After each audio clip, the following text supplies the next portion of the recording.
Hello. Hello. We're here. We are. I know. It was so sad last Sunday when I was on a plane and not streaming with you and all of our I know. friends. I didn't know what to do with myself. I I know. just kind of stared at the wall on Sunday night, being I like, know. what do I do? Well, I was reading Alchemized on the plane, but Um, I'm yeah. pretty sure I was also reading Alchemized. We had to get ready for today. Did. Which is a big So book. it is a big book, yeah. She's beefy. Well, we are here. How very exciting. And we are going to be talking about Alchemized. So that is fantastic. Yeah, and like normal, if you have decided to join us and you are here, please say hi in the chat. I want to say hi to Buffy. Hi, Buffy. We appreciate you joining us tonight, and look forward to hearing how your journey with Alchemized has been going so far too. So, very exciting times indeed. All right. Absolutely. Well, we're here. It's Alchemized time. Obviously, we've been posting a lot about Alchemized. I had the benefit of posting about Alchemized while I was in Mexico, so that was kind of fun. But hopefully, we have some folks who've been reading along with us. But also, like, if you're just here for the vibes, then that's cool too. Absolutely. I was not in Mexico reading this book. I was here in Atlantic, Canada, reading in A snowstorms, snowstorm. rain. Well, Yeah. there's snowstorm, there was rain, there might have been some blue skies, but it was extremely cold when that was happening. So it was just a mixed bag of everything that's not tropical Mexico weather. Yeah, no, Cabo was wonderful. So, I feel for you. You were in the snow. We actually haven't had any snow in Vancouver yet, but that's okay. Shh. We got a good Um, little bit I last think it. night, I think so it was it's like sunny and like 7 degrees today. So here in Vancouver. But yeah, we're not here to talk about the weather. We're here to talk about Alchemized. So I think for anyone who's able to join us, we're going to talk about Alchemized, but because we know it's a giant book and not everyone might be at the same place as us, I think tonight we're going to focus on part one, but we're also going to do, yeah, there it is. We're also going to do like spoiler free sections. So if you haven't had a chance to finish part one, or maybe you're just haven't started the book yet, that's also super cool. No problem at all. Let us know actually in the chat. If you are reading Alchemized so far, we would love to hear how it's going for you. Or if maybe you're planning on starting it later, and maybe you're using us as like a bit of a temperature read on whether you should even pick up this book, right? uh before we start getting into the actual like content of the book, I just Yeah. need to comment. This book is so heavy. Like, I think I made a joke. I don't know if I made it on like when we were talking, but like I like to read at night, and there have been occasions where I will doze off while I'm reading. And if this hits me in the face, it will break my nose. Like Yeah. it's a guaranteed black eye or something. Like there will be bodily harm. But it's funny because like I'm like, oh my gosh, like it's so big, but I'm like, it's a thick book, it's Absolutely. hardcover. But then my mom was borrowing Onyx Storm because she's not a romantasy reader, Correct. but I gave her Iron Flame a while back, and she was like, "Yeah." Like first, she got it. I think started reading. She's like, "I don't know. I don't know." Or Fourth Wing. Did I say? I said fourth. I said Iron Flame. Fourth You Wing. did, yeah. Anyway, I Fourth gave one. her. Yep. I gave her Fourth Wing. And I was like, if you don't love it, don't worry about it. Like, I'm going to warn you, there's dragons, but it's Yeah. really good. Like, I really liked Yeah. it. So when she started getting, she's like, yeah, I don't know if I can do the dragons. I was like, fair. fair. It's not for everybody. Not for Then everyone. she finished the first book and she's like, Yeah. okay, I need the second one. I'm like, yeah, they hooked you, huh? So now she's read all 3. And she's asked me like, when is the 4th book coming? I was like, we Ooh, all have to wait patiently. we do. You're in it with us now. You understand the pain of having to wait Yeah, for it's the next real. The book. pain is real. Especially like I feel like the 3rd book had the biggest cliffhanger Yeah. and the most confusion and whatever. Anyway, but then I picked up the book. It is also a hardcover book. It is also a fairly decent sized Mm, book. Honestly, it is so light. Like there is I don't understand why this thing weighs so much it's when gonna it weigh doesn't. like 2 pounds. Two Oh my pounds? gosh. But like at first I was like, oh yeah, no, like I don't like to read hardcover books. So I just assumed like, yeah, Weapon. this is a hardcover book. But when I picked up Onyx Storm, I was like, oh, like this is Yeah. so light. So Interesting. I don't know what they did to You know make what it this is? thing. You know what it is? It's all the resonance. That was a bad joke. I think I'm funny. Womp womp. Womp womp. And Dad if anybody jokes. hasn't read it yet, that would just go way over your head. Way over their head. Anyway, Well, sorry. That's my rant on how hefty it this is book is, heavy. which I'm like, why? Why? Like, you didn't have to do that No. because Yeah. Onyx Storm didn't do that to us. It's true. And not only that, when you and I do a lot of reading also on e-readers, right? So when an e-reader hits you in the face when you fall asleep, like so you're It does kind of hurt. It does kind of hurt, yeah, but it doesn't like cause bodily it damage. is not going to break your nose. And I appreciate that No. Buffy also is part of this this group that we have of falling asleep and letting books hit us in the face. So I think that's kind of I feel like that would be a good merch. Another thing to add to our merch. Right? You know, I read so much, my books hit me and like I fall asleep while reading, whatever. Yeah. Books are weapons. But yeah, no, the other thing too, it's funny because I went to see my massage therapist this week and she's like, oh, you're looking more rounded because like I have such terrible posture and like sit at a desk all day. So, Yeah. you know, that happens. But then I said, oh, yes, I'm working but I also read. She knows that I read a lot. And she says, well, how's your reading posture? I was like, let's not talk about that. Yeah. We're supposed to have posture when we read? Well, I know. But I'm like, having to lug this thing around and also hold it. Like I have to find pillows to prop it up when I'm reading. Or like if I want to lay on my side, I'm like, what do I do? Like it's very awkward and just it's big. It does make me want like appreciate having a good like e-reader. Like that's for sure. I'm definitely happy about the whole like e-reader thing. But this it is a big book. It's a heavy book, and I'm seeing here that Buffy's also already in the middle of chapter 38, part 2. So she is making good work of this book as well. I finished part 2 last night, but we're gonna keep it a part 1, I think, for the most part tonight. So yeah, I'm on chapter 51, so I'm like making my way through. Making your way 2, through. So cool. So, glad to see that, you know, for the most part, everyone is reading along. I did want to like chat a little bit about just the background of this book. So, you know, one of my friends who is our friends actually, who's reading this book, she messaged me and she was like, wait a second.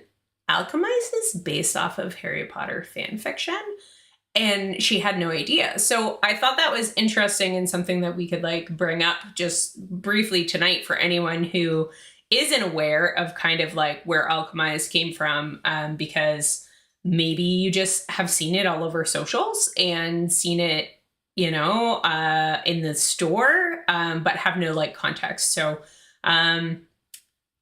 so Alchemised. Alchemised is based off of Harry Potter fan fiction, a story called Manacled. And Manacled is also written by SenLinYu, which I didn't know until today. So essentially, SenLinYu, they wrote this Manacle book. It is very focused on Harry Potter characters. I haven't read it, but I believe it's Hermione and Draco Malfoy, essentially, are like Yeah. the main folks. Yeah. Same world, etc. But because it is fan fiction, can't be published, can't exist because of the copywriting, right? So Alchemized basically is very similar, but a completely different world, different characters. And that's kind of how this came about, but the same author, which I didn't actually know until I decided to do some research for us to talk about it today. Really? Oh, I thought you knew Yeah. that. No, I knew it was based off of Manacle, but I had never looked to see who wrote Manacle. Oh, see, So, I knew it was based like I knew that like fan fiction is what started this whole thing, that it yes. was, Draco and Hermione, and like Yeah. I knew all of that piece. Yeah, no, I Me. knew that going Yeah. into it. Like a I while did. ago, before I even did picking up the book. too. When we went to the Perfect Match in Vancouver when you were here visiting last September, we were there when Alchemized came out, remember? So there was people when we were there picking out our books, people were coming and picking up their pre-orders. And I think that's when I had like understood that it was Harry Potter fan fiction. However, I didn't know it was the same author. I thought that Senlin Yu Oh.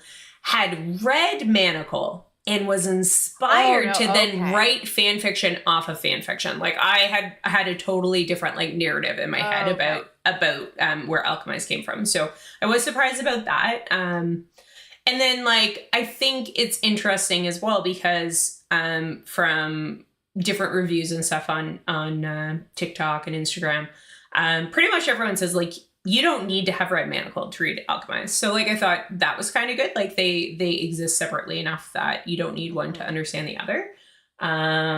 Yeah, so new info for me, clearly not new info for you, but if you're in the chat and you if you knew this, maybe you did, maybe you didn't, let us know. Very interesting to kind of find out if you even knew this was based off of fan fiction when you picked it up. But yeah. So let's talk maybe a little bit about Alchemized, and I think maybe why we picked it. I mean I think I know why we picked it. Part of it is based off of when you were here in the fall and like we went to that store and we were kind of curious. But like for me, it's like it's just been everywhere, right? Like a lot of talk about this book, and I was very intrigued and I wanted to know what it was all about. So that's kind of like my hot take on why we picked it. Are you on the same page there? I will admit I am a sucker for anything that's hot and trending. Yeah. So I need to know. I need to know why is Yeah. it why, and then maybe that's like the marketer in me being like, Mm. I need to know why this is catching on, and this like why like I've always been fascinated by like why things catch on and why other things don't. Yeah. Um a little shout out to Malcolm Gladwell and the Tipping Point back in the day. Oh gosh. Um, but but yeah, no, so that's I just like a lot of the books that I read, like I will read something that can be completely unhinged. But if people are talking about it, I'm like, well, I need to find out why. Or same with Yeah, like a show and absolutely. stuff like that. Like Yeah. that's how I started once again bringing up Heated Heated Rivalry. rivalry. That's why I started watching Heated Rivalry, because I was like, Yeah. what is everybody talking about? Like, what is this thing? So that's my main reason why I wanted to read Yeah. Alchemized. So I just needed to know why people were going nuts for it, or why Yeah. everybody was, I wouldn't say going nuts for it, but why everybody, like why was it a Was hot topic? talking about Why it. yeah, Yeah, super yeah, hot topic. So okay, so yeah. like pretty much on the same page there. One of the things that I kind of I don't know if I would say struggled with. Maybe I struggled with it. When I was thinking about how we were going to talk about this tonight was like a lot of the reviews that have been on the socials have really clarified like, hey, like, this is high fantasy. Or at least some of the ones I've seen, this is high fantasy.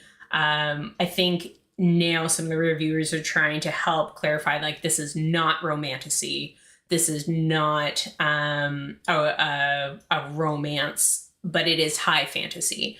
And when I was reading the book, I was like, I don't find this to be, like, when I think high fantasy, I think Lord of the Rings.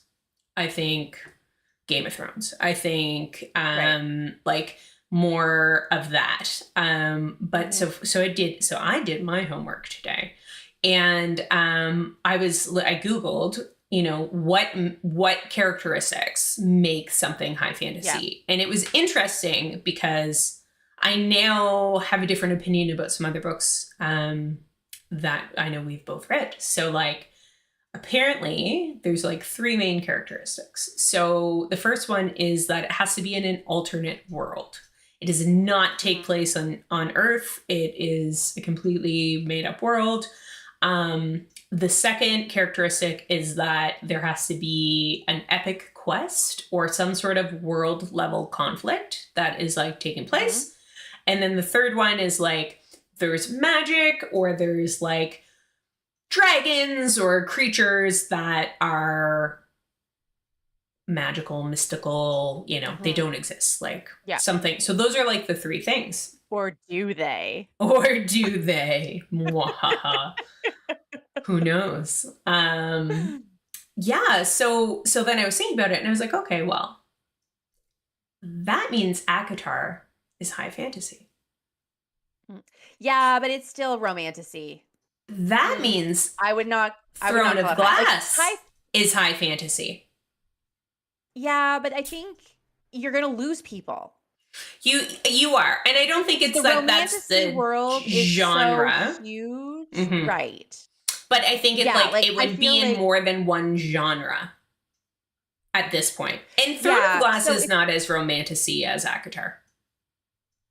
Here's the thing. So funny enough, you went down that road. I went down like what is considered romantasy.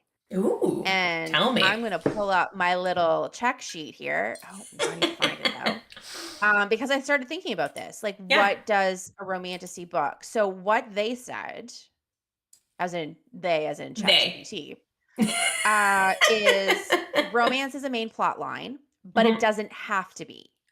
Oh. Because they said like it drives major character decisions and the overall story. And if you removed the romance fully from the plot, it would fall apart or fundamentally change. Interesting. So then it's a fantasy setting or system. So we got that. Emotional stakes and external stakes, in that the love story has that, like, carries that real emotion. And but again, that there's still like that danger or quest or something that has to happen, or it's a character-driven storytelling. So focuses heavily on character growth, trauma, all that stuff. And that it can have like there can be overlap. So it can have that dark, like there's different high stakes. It's not necessarily like a cozy. Romance. Yeah. And it still says like what romantasy is not. It's a fantasy with a romance subplot. So that's what got me thinking, because I know that, like, so would you consider Alchemised a romantasy? No, I wouldn't. See, I do now, because take away the romance, the little romance that we're getting within this thing, and the story falls apart. Interesting. So that's what made me go, yeah, this would be a romantasy. Because if you take away the tension and, the will they, won't they, like what's going on here, there's some undertone, then you kind of lose the plot completely. You won't lose the plot completely, but it falls. Like, you lose the story. Maybe. Because why is this happening? Again, but we're not talking about part 2 also. No, but even in part 1, that there's something going on. Yes, 100%. Yeah. Like there's that weird tension. There is, so take that tension away and you're like, oh, this is just a grumpy house owner that's just a jerk. A grumpy house has a owner. Horrible wife. Oh, she is horrible. You know what I mean? But I don't like her at all. Yeah, I do. So, and If I were to like so I stack feel rank like- it, if I were to like genre stack rank, I probably would say fantasy first, but it's in and then romantasy, like high fantasy, then romantasy. Yeah. So I like 'Cause you're obviously not there's a getting love. those like big Yeah. you're not getting those big like romantic scenes No. or No one is standing smutty, outside of the window spicy holding a ghetto scene. blaster, right? Like that grand gesture. Right. Like, but like I feel like, or like, I will take down the ends of the earth to Yeah. Interesting. protect you. Hmm. Maybe. I mean, maybe that's coming. I don't know. Maybe. We don't know either. But yeah, no, it's funny because it's giving me like a real like just even in part one. I'm trying to like separate part one and part two, but like it's giving me like I don't know if it's like necessarily like Wuthering Heights, like Heathcliff vibes. Like I don't know, there's so Oh, much going interesting. on. Okay. Like the broody. Yeah, Yeah. so yeah, it's interesting though because I had to look it up being like is this considered a romantasy because it's Yeah. not necessarily Hmm. traditionally what Yeah. everybody's been talking about as a romantasy. So I Yeah. feel like if you're thinking you're going into an ACOTAR or you're thinking you're going into like Yep. a Flesh and Blood or the Fire and Ash series, like Yeah. those types of things, like you're not gonna get Yep. that level. I agree. It's different. So, but yeah, no, I found that very interesting So as do I you started doing some digging. so then do you think like based on in chat, like if you have any opinions about whether this is high fantasy, romantasy, some other genre we haven't talked about, feel free to let us know. And honestly, I think it's part marketing too. Mm, Because if you're saying high fantasy, you're going to lose a ton of mainstream readers. Where yeah. if you put the romantasy title on there, Yep. then people are going to People be are picking more. that up. Yeah, exactly. Yeah. No. Yeah. Look at you So I using feel your like it's also marketing a insights. you know. Yeah. But I mean, yeah, if you had said it was a high fantasy, I probably wouldn't have like I will for sure. I probably Well, wouldn't have been out as likely to pick it up. and I think that's why when I started reading the book and knowing that it was being portrayed as high fantasy by some reviewers on Book Talk and Instagram, I think that I was like, this isn't high fantasy. Like this doesn't feel like high fantasy because I think high fantasy to me is Tolkien, right? It is George R.R. Martin. It is those books that I have not been able to finish and I have DNF'd. So I think that's kind of why I was confused about the label of the genre, but now I understand better. Harry Potter would technically be high fantasy. It would be high fantasy. Yeah, it's wild, when you start thinking about those attributes. Well, this then, I guess, brings us into more about just the book overall. So before we get into any just to call out Buffy, Buffy agrees that it would be romantasy. Oh, Buffy, look at you. Look at you coming in with the opinions. That's all right. That's what we're here for, chaos and opinions. I definitely think high fantasy first and then romantasy, but that's okay. Both things can be true at the same time. So absolutely. And obviously, like it's been a hot topic since you said, like you said, you're hearing a lot of discussion on like what is it considered and yeah 100%. So you and I are reading this book. I'm curious if anyone is audio booking this, if anyone is doing like an immersive read, which I've learned about recently, which apparently is when you listen to the audiobook while you read. I didn't know that was a thing. So yeah, let us know in the chat how you are consuming this if you've already started reading. I'm very curious to hear what that experience has been like. But okay, are we ready to talk a little bit without spoilers about what our Alchemised experience has been so far? Mm-hmm. Yeah. Okay. Let's jump in. So for part one, I would say that just generally my experience so far is I'm actually really enjoying this book. So I think that the world building feels very like intentional. Um, I've enjoyed kind of the way the author has explained the magic, like the way that the resonance works, and tying into the history of the region with Orion, and all of the different aspects of how this has come about with the holdfasts versus the undying, etc. So I think that has been well done, and it's detailed, but I don't feel like I didn't spend pages and pages needing to read through the entire history of this world to like understand. So I did appreciate that. And then I think the other thing I've thought about for this is like, I like that the characters aren't. So we have Kane Farron, our male main character, and then we have Helena, who is our female main character, and I feel like they have a lot of depth in terms of like it's not cut and dry. Like she's neither of them are 100%. You can tell they're the bad guy, or you can tell they're the good guy. It's interesting to see what kind of impacts their decisions. And then for part one specifically,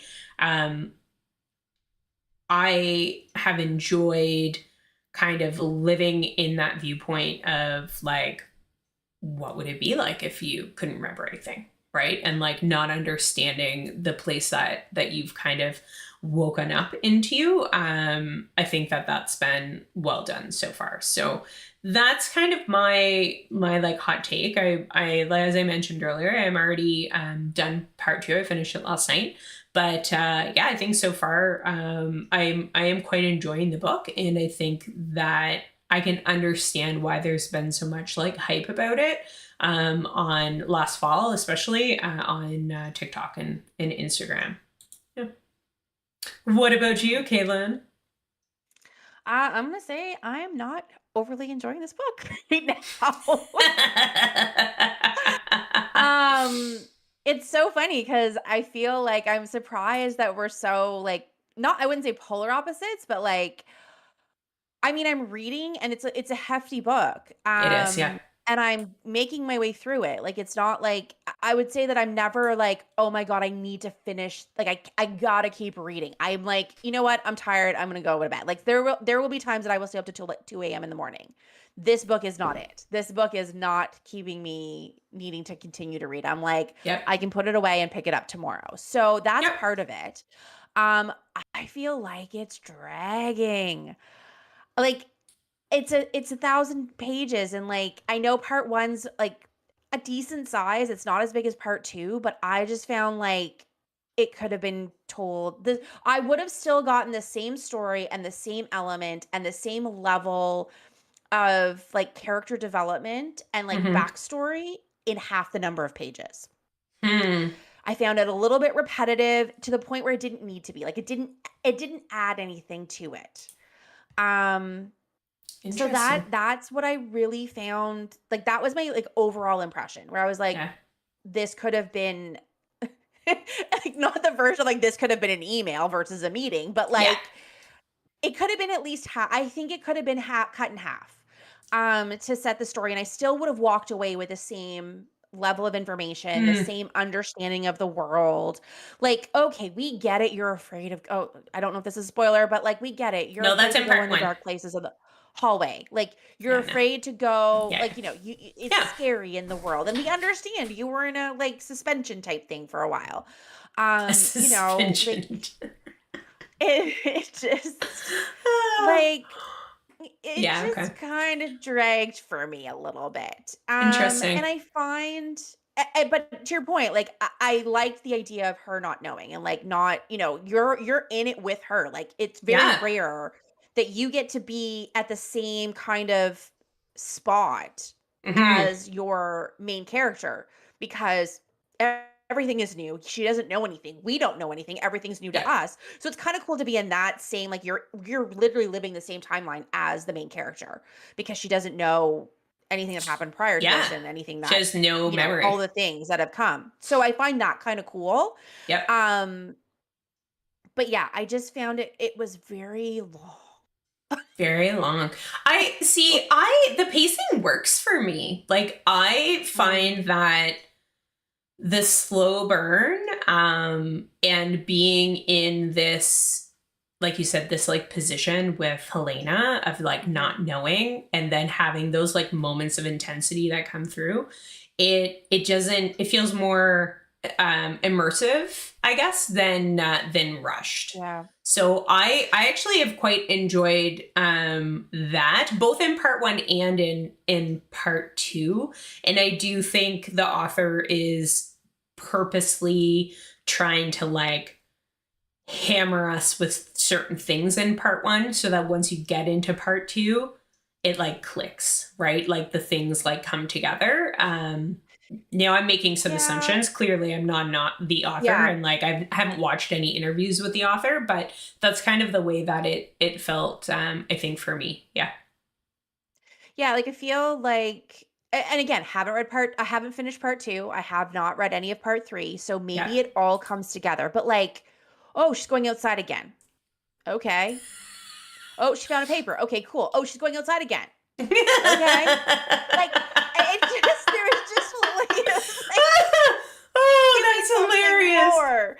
And you know what? Don't get me wrong. I do like a slow burn, but you gotta make it worth it. So far, the payoff's not there. I think The is the big payoff's thing for not there me. yet. Okay. The Okay. payoff is Interesting. not there. Um, because yeah, I do appreciate a slow burn. I do appreciate that building, and like, but you gotta grab me. Like, yes, part one, I want to know what happened. Like, I want to know what got her to this point. Yeah. So that is I think that's the hook. Yep. So, but that's a really dangerous thing to just put everything on that hook. Like there's Buffy got to really be doesn't like the other walks either, in case you're wondering. seriously, like Why does she take Olivia tried so looking many looking walks? for a way to unalive herself again. Like we Oh get it. gosh. Oh, that's so funny. Um Yeah.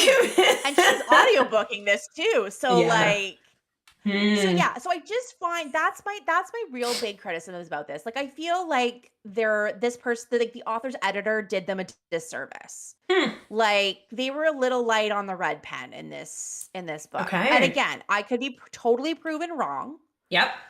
Yeah, Because maybe. part 3 could just bring it all together and drive it home, but I But we really don't feel but we like don't know yet. and that's the thing. You know what? Like I will I do appreciate a big book too, like a Yeah. long story. I don't it's not that it's just 1,000 pages. It's like it's as long as it's warranted. Yeah. So like I've read 11/23/63, which is Yes. a big Big book as book. well. That to me, the payoff was there instantly. Now, yes, I mean it's Stephen King, so we know that the man can write. Like Yeah. there's no doubt in our minds that that's the case.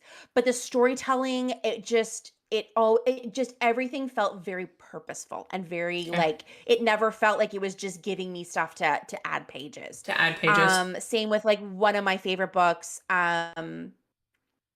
The whole title is escaping me. Life in Pieces. Like again, big book, but that like had me captured the whole The whole time. time. Okay. Um, So it's the so is it the pacing or is it the I writing think it's style? both.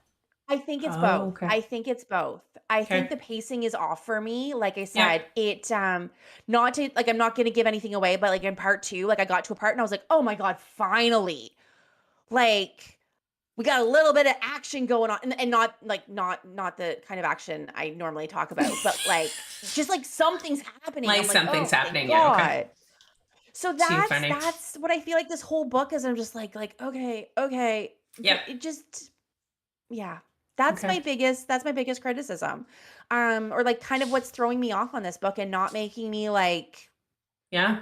loving it. Not Yeah. making you loving it. And Okay. the other thing too, I'm not invested in the characters. Yeah, So that was that's gonna be my next like question for you. Because yeah. you had mentioned that earlier. So what would you say is kind of missing from like a character perspective for you? Because I'm actually quite invested, at least in Kane. And I do have a dog here right now making noise, so I apologize. Paisley, go lie down. Go lay down. Go. She wants to She weigh in on has opinions Alchemized. as well about Alchemized. She's now walking away because I'm not um, letting her have the microphone. so so you're more invested in his storyline and his character than Helena. I do think I am. I do think so, especially now that I have finished part two. I would say Mm. like my emotional investment is probably more in him as a character because while I do really enjoy Helena as our FMC, there are things she does that I find irritating. Hmm. Throughout, part of the book, part one, etc., or similar to you, where I'm kind of like, I don't think I was like finally, but there are times when I'd be like, really, like, are you being naive right now? So yeah, so I can understand that, but I do feel like I'm emotionally connected to Kane for sure. Yeah, Well, we do love a dark, broody, we you do. know, dangerous man. Silver-haired, dangerous man, right? Come on, morally Um, complex. yeah. Yeah, I'm not, and this is where I feel like I'm also lacking. Like I think back to other books that I've read, Hmm. especially like in the romantasy genre. And I'm kind of blending part one and part two because I feel like part one, like it really just focuses on Helena It does, yeah. and Kane. Like that are those are, and I mean, and then you've got your like sub characters like his wife Aurelia or whatever. I think it's Yeah, yeah, Aurelia is her Aurelia, name. yeah. Awful. She's But horrible. yeah, like I feel like those are your two main characters, but then you start to get introduced to more people Yeah. within part 2, and I'm just not like I said, if they all perished at the end, I don't think I would be completely heartbroken. Okay. At this point, again, that can change, but I'm already pretty close to being The close end to of done the in part 2. part two. Yep. And there's just not a I mean, I will say from the get-go, not a fan of Luke. For some reason, lots of red flags going up with this guy. Like, I'm Yep. like, he just like, Yep. I was like, no, there's something off about this kid. I don't know. Well, But that like, like that whole part one scene that she recalls. Remember, she recalls at the right. end of part one, Yeah. of I'm like like, going up on the roof and he's there and he's with the opium pipe and all of that. I mean, like, clearly. yeah. I'm like, you're not a real leader. Like, you just feel like a little like spoiled bratty boy who like, Yeah, I don't know, 100%. that has all these people willing to die for you, but like, you're just like a child who throws tantrums and, you know, doesn't Feels think like about the another world greater leader good. we know. um, but yeah, and I think back to other books too. So I think back to like going to Fourth Wing. Yep. Sorry if I'm throwing any spoilers out there, but when he does not make it, Yeah. I sobbed. Yeah. And there was no love interest. But like I just found like, and that's the thing is I feel like there's so much opportunity with these like side characters like Yeah. Lila and Soren, like all these, but I just don't like you're They're just not not giving me the enough. They're they're surface not level. Like, the so yeah, they're not and they don't the need to be. story. No, they're not the Right, but they story. like Yeah. but they do like have like I figured in part 2 like okay, like cuz she's having especially in part 1, she's having these flashbacks to these Yeah. people and I'm like, "Okay." But then I'm like, but other books have been able to bring To in bring, support yeah, okay. characters and make you love them. Like I said, I cried when now Yeah. I think it was the combo of Liam and his dragon Yeah, yeah, yeah. because the dragons and animals just is always a soft spot for me, but like I was wrecked by that. And I'm like, this isn't even a Mm, main character. yeah. And there was Okay. no like it wasn't like a so that's where I feel like I'm just lacking in this where like Yep. that there's and I think back to like even like Hunger Games. Mm, Like, when was it Rue? Like when Rue like again, like very small part in that, but like a big impact. So I feel like these side characters could bring more depth and more impact. And it's just like a lost opportunity for me. And that's why I'm like at the end and yeah, like Helena, there's things that bother me about her. That I'm just like, I'm not emotionally invested in any of these characters. And I was hoping part 2 would kind of yeah. ramp that up, but it's just not doing it for me. Okay. Hot take, Caitlin's not loving this book so far. And I'm shocked. I am a little bit I'm too. really shocked. I know, I am a little bit too, because I am quite enjoying this book. I don't know. I mean, we're not done yet, but Buffy, I think, is agreeing to you about the side characters.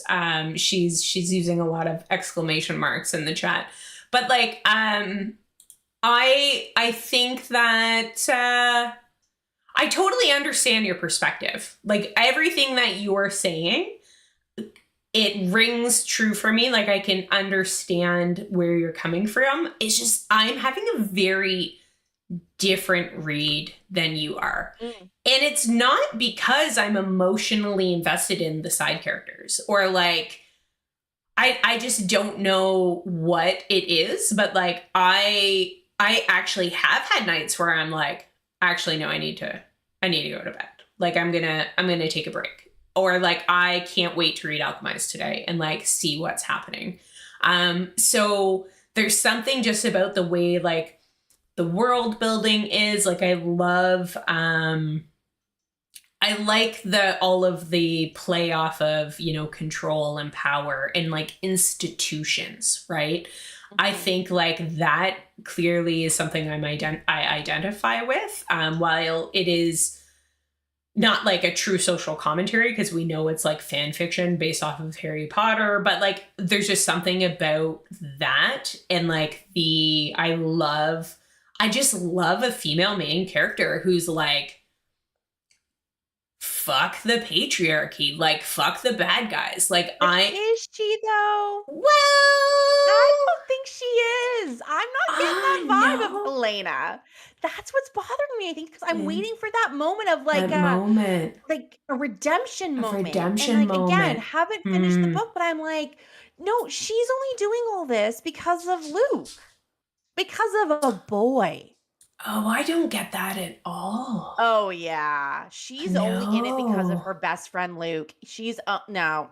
Really? And like part 2 is even hitting that home even more. I don't feel that way at all. Yeah, that's interesting. No. I feel like this is I'm not getting the tear it down from the like. I'm not getting the same like Throne of Glass. Like I'm not getting any of that vibes of like those female characters were like, yes, we're taking this down. She's like, oh, you lied to me.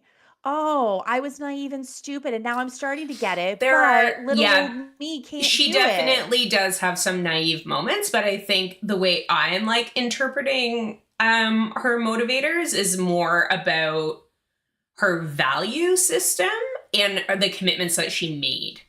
And like I think that's where she struggles as a character with like what you know, she evolves more in part 2. I just think like that's where she struggles more as a character. It's like what she holds herself to a very high standard, I think, in terms of like what she committed to. But that's interesting. But let's go back to let's think a little bit more about part 1, because I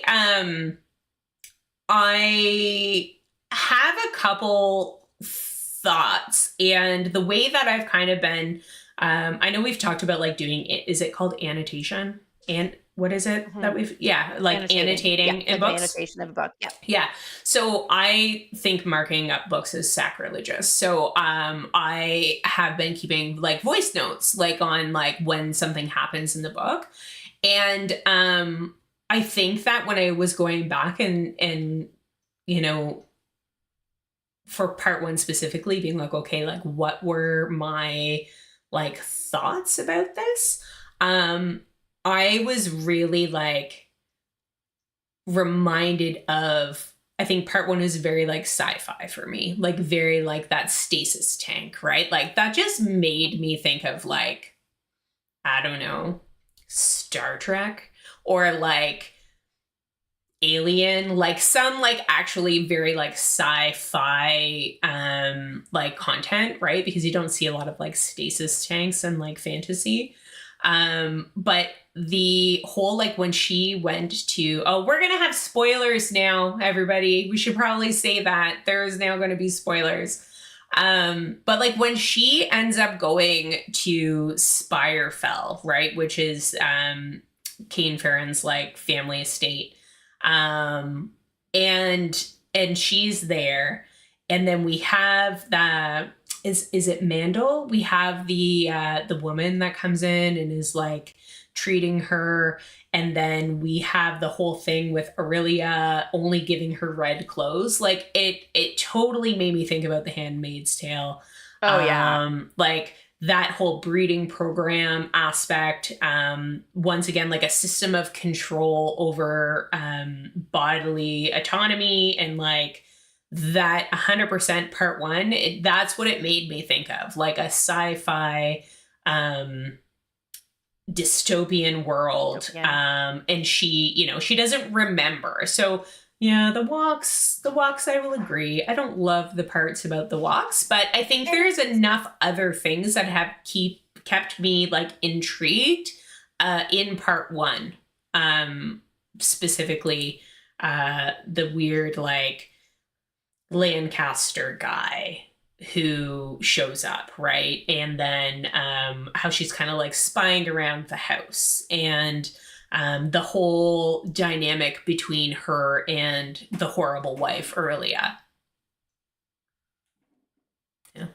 Yeah, it's interesting because I'm wondering, like, because I got kind of the Handmaid's vibe too, but I'm like, if you hadn't read it, would you like, I don't know if that's what the author was going for. Yeah. And like, if Or that watched is it on bold, TV.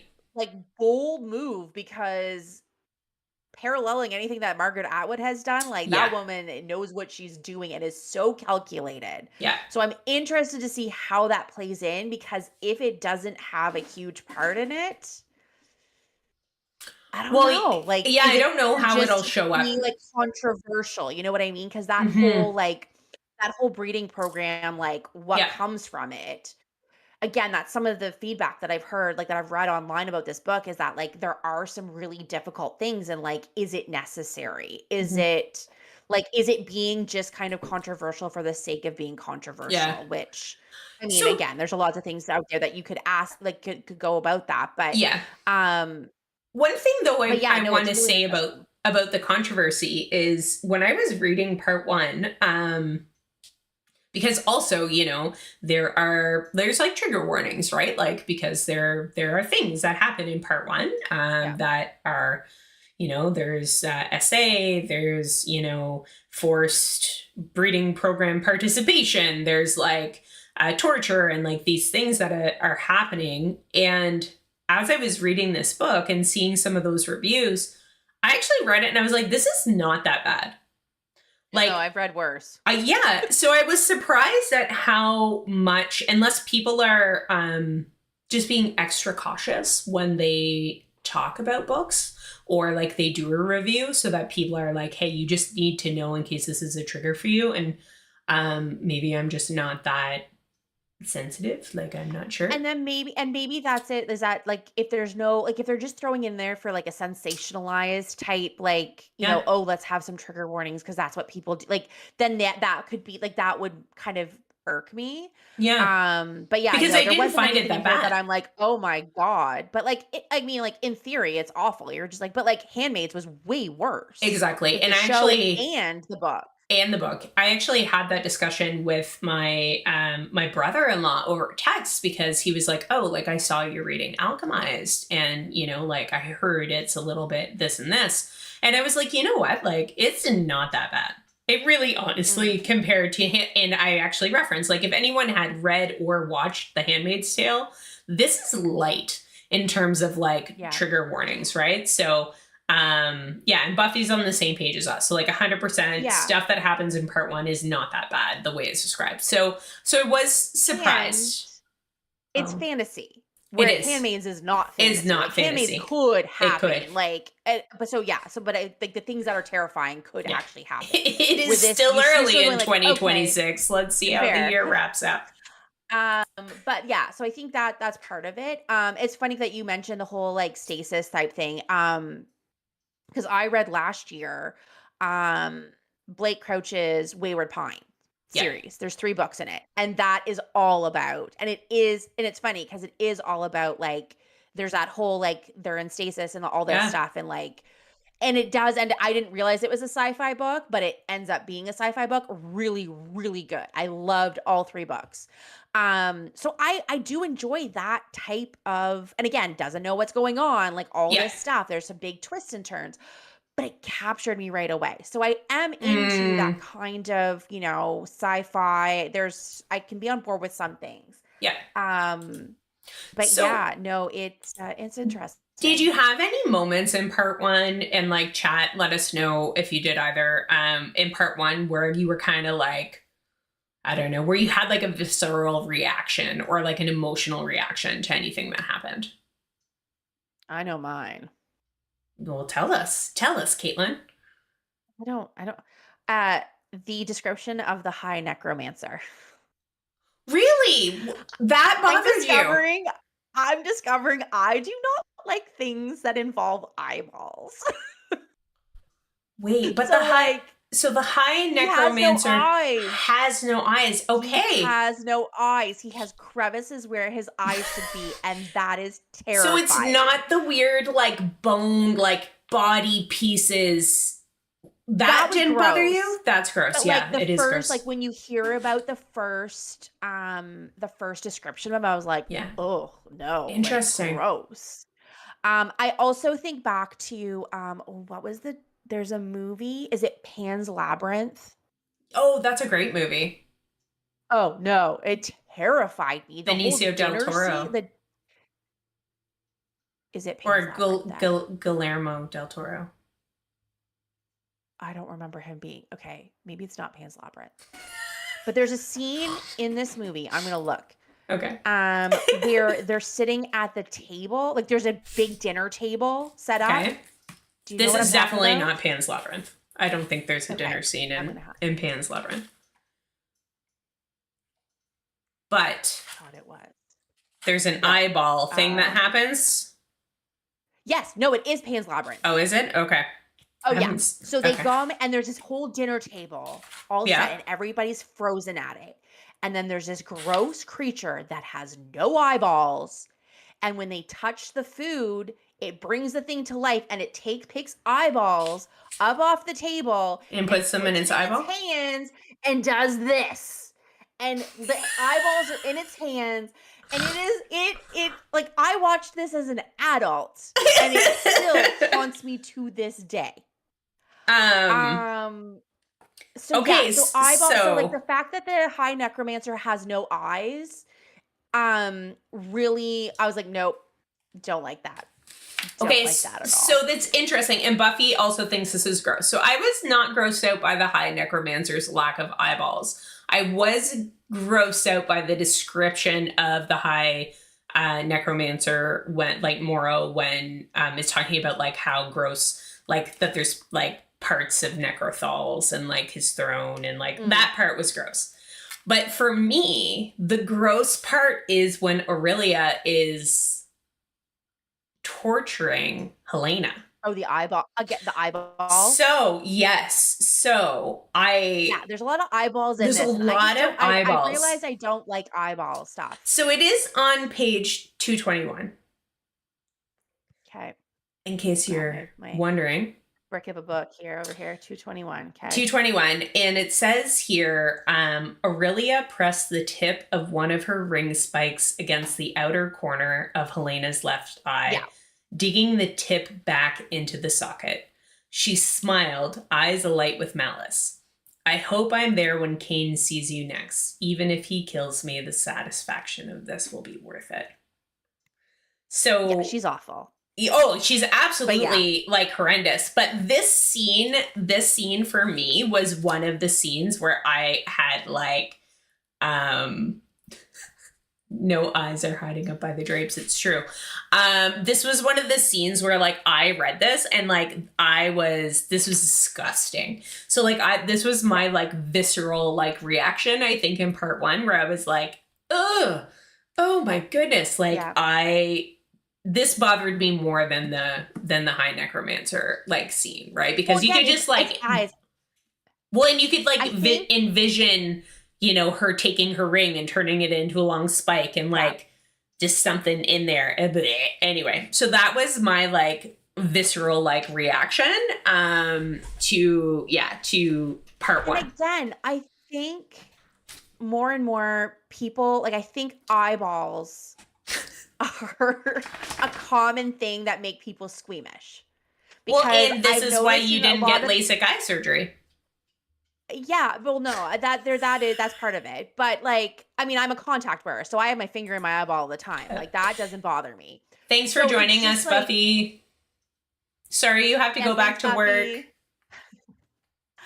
Um, so yeah, so eyeballs, like any damage to an eyeball, like, yeah, that I think, because a lot of books that I've read now, I feel like there's always something like, what do they want it to be, like a scene? It involves an eyeball. Like, I Yeah. think back to totally not a fantasy book, but Butcher and Yeah. Blackbird. Oh, which That I is, there's a haven't lot of read. eyeballs. Oh, it's so I love it. It's like a dark or dark romance. Yeah. Like they're serial killers. I love it. Um, and she involves a lot of eyeballs. Like there's a lot of Mm, eyeballs okay. involved in that because I think it makes people squeamish. So I'm wondering if that's why she's It's focusing in on the there. lack of eyeballs or Interesting. the detail See, of I wouldn't like have thought injuries that. to eyeballs because it just makes people uncomfortable because I you haven't can read a lot picture of it. eyeball books, clearly. No, I've read quite like a lot of books, like, and it's all genres too. Like I Interesting. like because I mean I like a lot of thrillers and stuff You too, and do. like, Yeah. so there's just usually trauma with the eyeballs. Okay. Ugh. Um, the other, yeah. So did you have any other like moments in the book that in part one that kind of stood out for you? Other than the eyeball moments? No, not really. I mean, the ending was a little bit of a cliffhanger, Yeah. um, but I think it needed to be. Yeah, to like get you prepped for part two. Yeah. Um, Yeah, it's an interesting format that this book is written in too. Like I kind of like I like the idea in theory Yeah. of like part 1 being like I said, again, you're along for the ride at this you're in the same spot as your main character where you have no idea what's going on. You're learning things as they're learning things. You don't have any, any previous Yeah. knowledge. So I like that idea. Yeah. And I do like that then part 2 goes into kind of giving you backstory and Yeah. kind of building I up like that to as bring well. you back to the present, Yeah. assuming that we go back to the present day in part 3. So I like kind of that layout. I just feel like to get there, it's just a It's a little too little too long and long, eh? excessive. A little too long Um, and not even it's just long and excessive. Like it's not necessary. Interesting. I don't find Mm, that at all. Um, no. so in part one, I think we talked a little bit about what the role of like the love story is or the romance in this book, what the whole point is, if it's romantasy, high fantasy, etc. And in part one specifically, like clearly for me, vibes of enemies to lovers, I think is like we kind of touched on that Mhm. earlier. Yeah. But I think like one of the first times that I get engaged with Kane Farron and like starting to love him actually happens in part one. And that's where like Okay. I really am like into his character. So it's after the whole like eyeball scene happens with a horrific wife of his, Aurelia. And it is towards the end of part two. So this is when Stroud is there and he is having some understanding of like what she has done to Helena, right? In terms of like making her able to have children and like that sort of thing. Yeah. And at the end of, so it's actually at the end of chapter 20, um, he you can finally start seeing like more of the regret. So this is when he sedates her essentially and like picks her up and like puts her into bed. And it's just that last line of the chapter is just him as she's like becoming unconscious. And he's like, I'm so sorry. Right. And we know because in part one, we don't understand what their relationship is. We don't have the history. We only know what Helena knows. And we can tell that like he isn't enjoying the way that this relationship, you know, exists as her as a prisoner, and that he is forced to like participate in this breeding program. But I think this is the first time like he shows a bit more empathy towards Helena. It's interesting because I found he showed empathy earlier on. Like I started like again, I'm not loving him, don't get me wrong, but like I think back to the scenes of like when she's spying on the party. Yes. And they bring the family in and he instantly unalives the whole family because he does it. And I'm like, I don't see that as like he's trying to do it so that they don't suffer. They don't suffer. That's where I'm like, okay, this guy is not as bad. Like as bad. He's playing a role. Like, yes, he does unalive them. So yes, that is a part of it. But he's doing it, trying to make it as like painless, non-torturous as possible. So that I feel like I find that part. And then the other part that I find like you start to see like a different side of him is when he's drunk.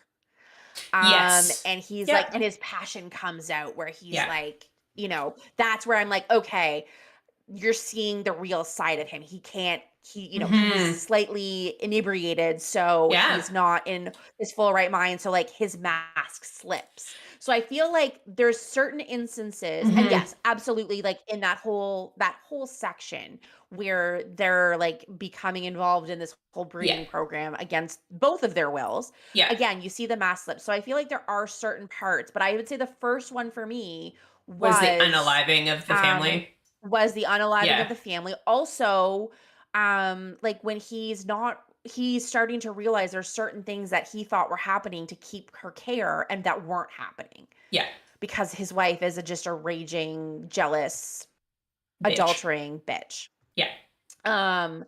So like that, like you see those little snippets of that, like, you know, going into part 2 that he's not the bad guy. It's and I think it's less about him being the bad guy, and maybe it's more like it's undeniable at this point, I think, for me. Like at this, like this is the final, like this is the last nail in the coffin. Like there is so much more to this character that like we just don't have the information on yet because of where we are in the story. And like it's just he isn't the antagonist, I guess, is probably like the best way I could describe it. For me, that's kind of like what stood out. But yeah. And you definitely see that in part 2, like not to give any spoilers, but I will say, well, it's kind of a spoiler, but not really. But like part 2 really kind of flips everything on its head because the Institute is a cult. It's a cult. Yes. Most religions are, Caitlin. 100%. Well, but it's not deemed necessarily like it's. I feel like part 1 is like it's more of like a school for these people to go that like you know and like learn is, like if you're how an to use alchemist, their you can become these like it's not positioned as like a religion per se. But like I was like, oh, it's a cult. 100%. She was in a cult. She was in a cult. I agree. No wonder she's messed up. No wonder she's like a frail little naive thing anyway. Again, who knows? Like I said, it's kind of fun to be talking about this and diving a little deep into part 1 and then like just dipping our toe into part 2, Yep. because neither of us know how this ends. No, So we don't. we Not could yet. all be just completely wrong We, come we next could week when we we're could back be here. completely wrong. Maybe we'll come back here and you will just love this book so much and I will be like, I don't like this book. I No, don't you're know. making I don't you're making know. faces. I don't know. Well, and it's interesting because I've discovered, like, and I think I kind of alluded to this, but I'm discovering more of my, like, what kind of reader I am and what Mm, works for me and what doesn't work for me. yeah, Because I mean, I'm sure there's a lot of people, like, a lot of people love this book. Don't think I'm in that camp. I could be proven wrong. you could be. Another book Book's that not done people yet. love, I know, but like and I know you haven't read this book, but a lot of people have. And another book that people have been loving that I really didn't love was Quicksilver. Yeah, no, I haven't read it yet. I have it Didn't in didn't my love it. Kobo. And again, I just didn't get like Mm, into it. And again, it's interesting. that type of book where there's a Yep. cliffhanger and it all comes together at the end. So I'm like, well, you kind of got me, but it's almost too late. Yep. And I haven't Interesting. been hearing great things. I haven't been hearing great things about Brimstone, which is book 2. So it makes me even a Hmm. little more Like less reluctant to inclined to read. wanna. Yeah. Yeah, to reluctant to read it. But yeah, like I just didn't. I didn't. There's certain aspects I think that I haven't quite figured that I haven't gotten that far in my Yep. analysis. But there's certain things that I'm noticing that, like, especially from a fantasy Yep. type of thing, Yep. there's certain things that need to catch my attention right Like away. early on. And it doesn't have to be necessarily love interest. It doesn't necessarily have to be like I don't have to fully understand the world building. Like I do love that aspect and I love letting it like it can be a learning, like it can take a little bit to get, familiar with it. But that's not what's happening in this book and Yeah. Quicksilver for me. Like Hmm. I don't know. Interesting. Well, We'll yeah, like you see. said, I haven't read Quicksilver, so I can't add any comments there, but I do have it. And So I will be reading it I this think year. I'm not in the majority, I think, with You're in the, Quicksilver. yeah, okay, the minority. I think I'm more in the minority of it, but That's okay. That's okay. absolutely. That's why we love to read and that's why there's all these different books and stories. Absolutely. So, so next week, we will come on back and we're gonna finish up with Alchemized, and that means that you and I have to finish the book between now and next Sunday. I have to travel for work next week. That means that this sucker That's is right. coming with me. I feel like I I'm should gone weigh for it. all I want to weigh it, see what it no. weighs. Yeah, I want to Like know. if my luggage is overweight because of this sucker, like You can just and carry I'm it in your traveling. hand until you get through. Yeah, and then they'd be like, "Why do you have a repetitive use injury with your like right arm?" And I'll be like, "Because I was carrying this thing around." Oh, I thought you were going to say, like, why is my nose broken? No, I have managed to avoid that so far. Yeah. But yeah, so I'm gonna have to lug this big beast around with me It's while I big. travel for work next week, Yeah. which I had dreams of just having to bring my e-reader with me, but that's not the case. I am going to bring my e-reader with me too, though, because I have a couple books that like. That's the other thing too that I realized. I'm like, I'm I want this book to be done because I want to get to other books. Other books, yeah. Which, yeah, that's a strong tell that this is not like you're looking forward to it being done. Yeah, like I'm just like, okay. I'm almost on part 2 because okay, and then I can get to this book and this book and this book. Yeah, So yeah, yeah, exactly. that's another Okay. thing. Interesting. Yeah. Well, one of the things that we do need to do, of course, is figure out what our palette cleanser is going to be following Alchemized. Because I've heard we need one. I've heard I people think say so. like you do get a little bit of a book hangover from this one. Yeah. Either because So we'll see. you're emotionally ruined or because you didn't like it. It's hard to Just say. like thank God it's done. It's hard to say.